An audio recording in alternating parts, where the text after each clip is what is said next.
My beloved masters, the incomparable commanders of Srila Prabhupada's army, inspired by the lectures of Sri Srimad Bhakti Vigyan Bharti Goswami Maharaj. Introduction.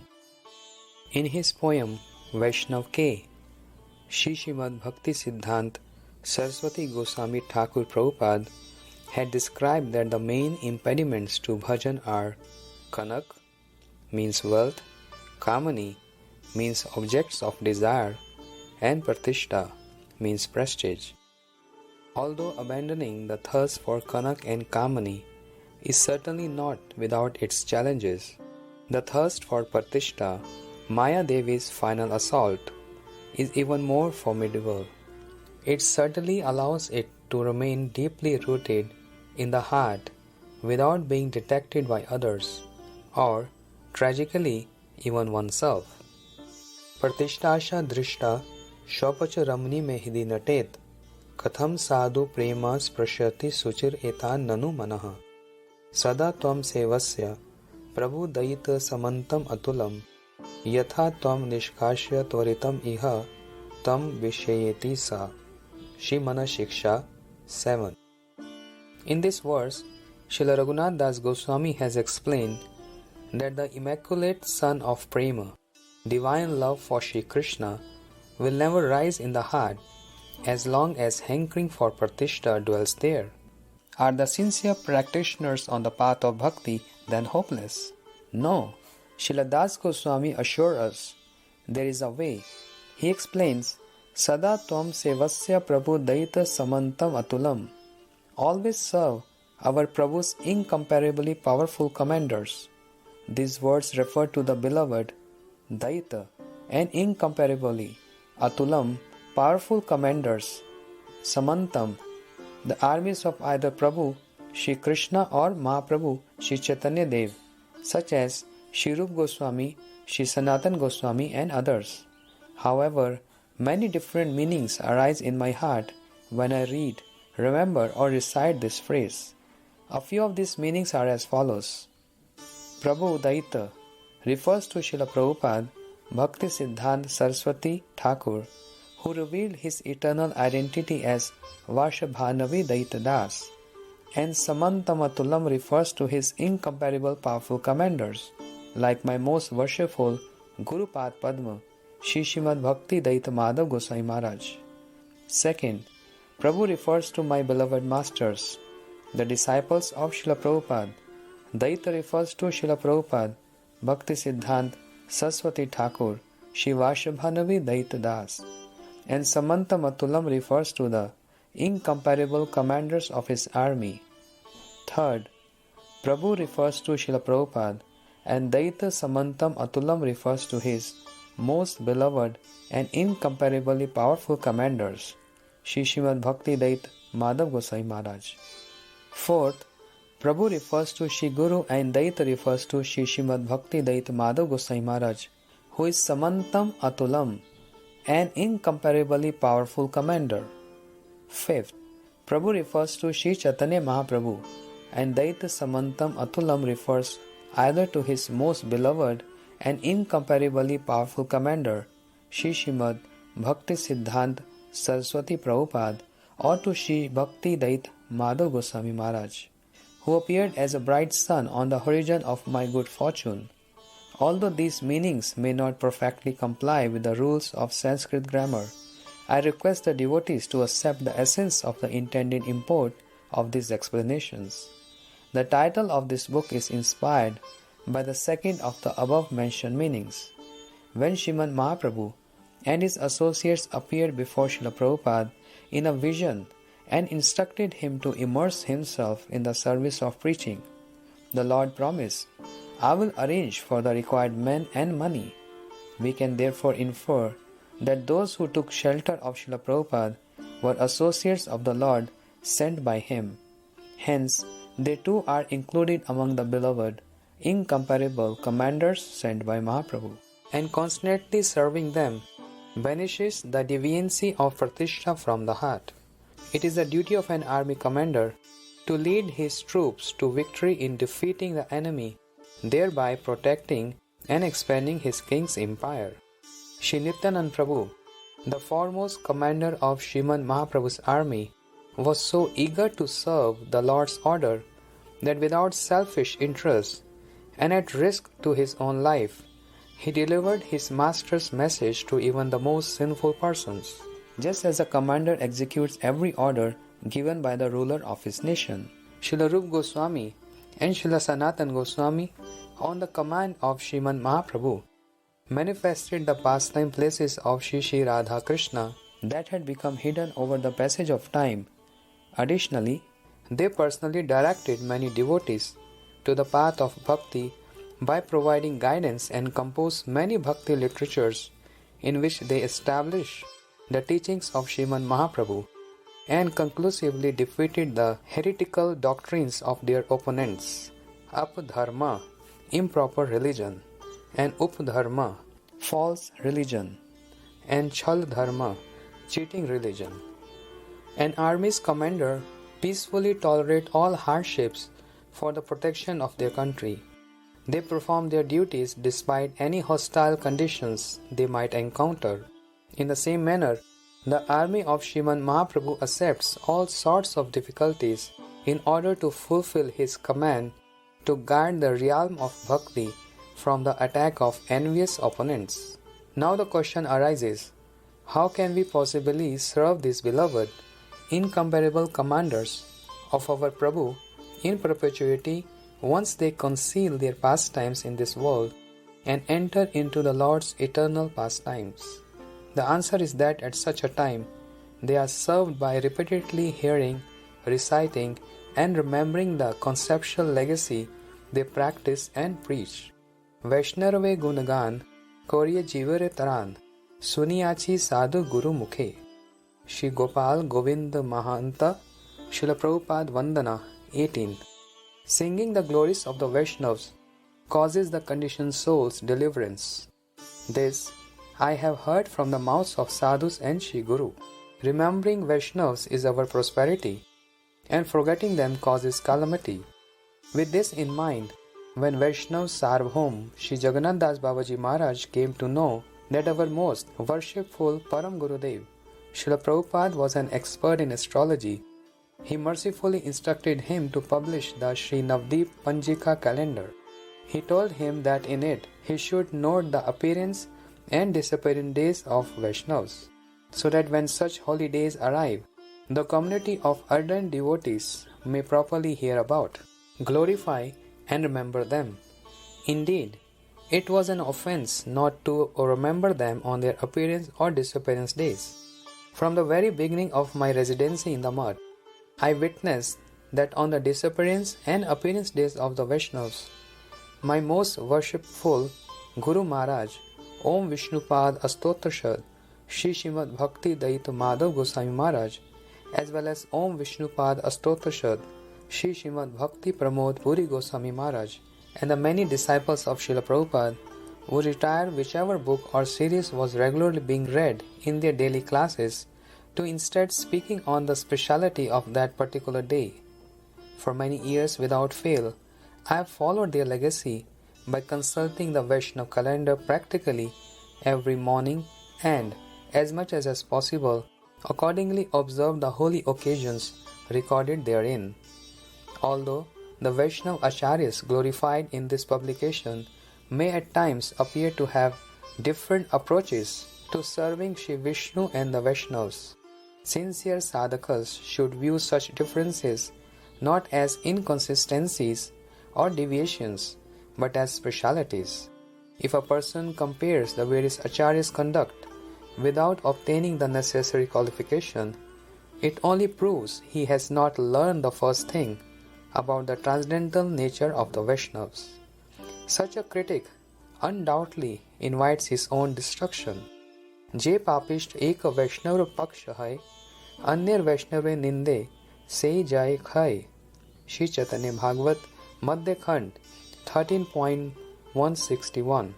Those sinful persons who take the side of one Vaishnav and blaspheme another are certainly ruined.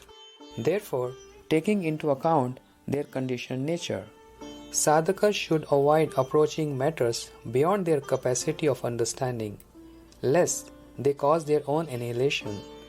Those who are qualified to see beyond the veil of external appearances and distinguish between the Vaishnav's marginal and intrinsic characteristics, however, are never bewildered.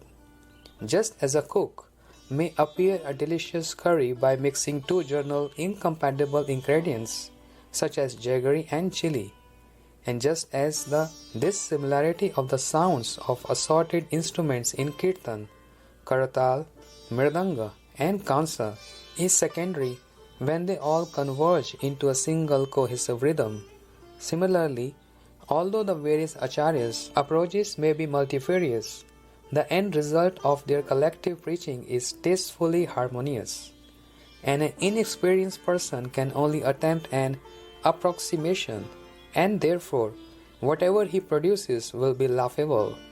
He can never affect the palatable result of an experienced cook or kirtaniya who understands how to properly employ diversity to his advantage. There is another consideration in this. For intelligent, discerning persons, no amount of secondary ingredients can make up for the absence of the primary ingredients, whereas the mere presence of the primary ingredient is sufficient to arouse appreciation, even without the support of secondary ingredients. For example, a lack of bhav or heartfelt sincerity is for a singer a fatal flaw, no matter how melodious, in key, or on beat he may be. Inversely, if a chef adds just the right amount of salt to a curry, no deficiency or overabundance of the other spices used will displease his patrons. In this way, the exclusive surrender to Shri Hari, Guru and Vaishnavas, exemplified by the Vaishnava Acharyas, described in this publication, should be taken as a key ingredient in their preaching, and in all other secondary circumstances should be seen in light of this one harmonizing and unifying quality. During his earlier days in the United States, Srila Bhaktivedanta Swami Maharaj's disciple found a copy of Srila Bhaktivinoda Thakur's Sri Chaitanya, his life and precepts in a library. This demonstrates that Thakur Bhaktivinoda's teachings reached the West without him having to set foot outside of India. In the same way, although Srila Prabhupada and the majority of his disciples never physically left India, it is by their combined dedicated efforts that Srila Bhaktivinoda Thakur and Srila Prabhupada's conceptual legacy is gaining recognition due to extensive preaching. Although a few of my beloved masters, the incomparable commanders of Srila Prabhupada's army, acted on stage, the majority served from behind the curtain. One who has truly performed sadhu sangha will be blessed with the ability to comprehend the proper method by which to honor such Vaishnavas and thereby recognize and appreciate their tremendous contributions. Otherwise, the devotee will fail at any attempts at reconciliation, and his condition will be like that of a young child who, upon watching a television program, sees only the actors appearing on screen and remains unaware of the laborious efforts of show's director, writers, producers, cinematographer, designers, and artists working off camera. Indeed, his disinterest during the closing credits reflects his ignorance. We are greatly delighted to see that gradually devotees are emerging within the Vaishnava community who are developing a firm grasp of the multitude of deep concepts at hand and offering due respect unhesitatingly. In my lectures and conversations over the years, I often illustrate the glories and qualities of those disciples of Srila Prabhupada with whom, by the ceaseless compassion of my Guru Maharaj, I was blessed with the opportunity to associate and serve. Although I have associated with many disciples of Srila Prabhupada other than those glorified in this abridged edition, because of my advanced age, I am unable to recollect the many memorable experiences I had with them.